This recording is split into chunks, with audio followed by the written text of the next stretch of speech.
Hello everyone, I am Dr. Sunil Kishore, Chief Neonatologist at Medicover Women and Child Hospitals, Vizag. So, ఈ రోజు మనం importance of newborn screening గురించి discuss చేద్దాం.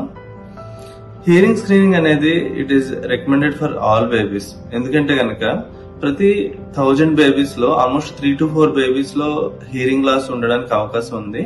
And this is one of the common condition which is present at birth.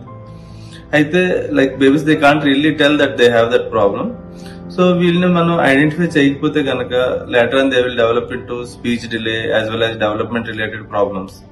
అదే మనం ఎర్లీగా వాళ్ళని screen చేసి ఎర్లీగా ఐడెంటిఫై చేసి ఎర్లీగా ఇంటర్వెన్షన్ చేస్తే కనుక సో లేటర్ ఆన్ ఈ ప్రాబ్లమ్స్ మనం అవాయిడ్ చేయొచ్చు.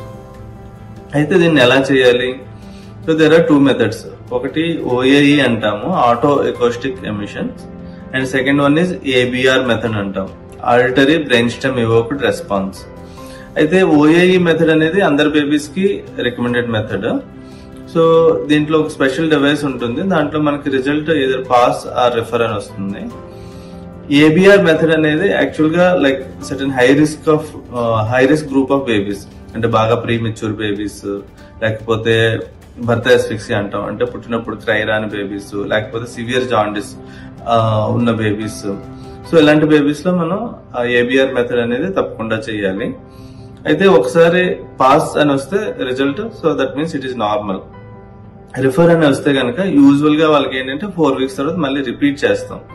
ఎందుకంటే there are many reasons for this. అంటే హియరింగ్ లాస్ వల్లనే కాదు, సమ్ టైమ్స్ ఏంటంటే ఈ వ్యాక్స్ ఉన్నా గానీ, లేకపోతే న్యూబార్న్ బేబీస్ లో మిడిల్ ఇయర్ ఫ్లూయిడ్ ఉంటుంది, సో దాని వల్ల గానీ సో రిఫరెన్ రావచ్చు.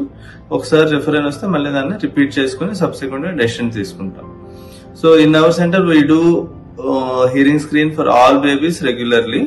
So please ask your pediatrician also for this test and get it done. Thank you.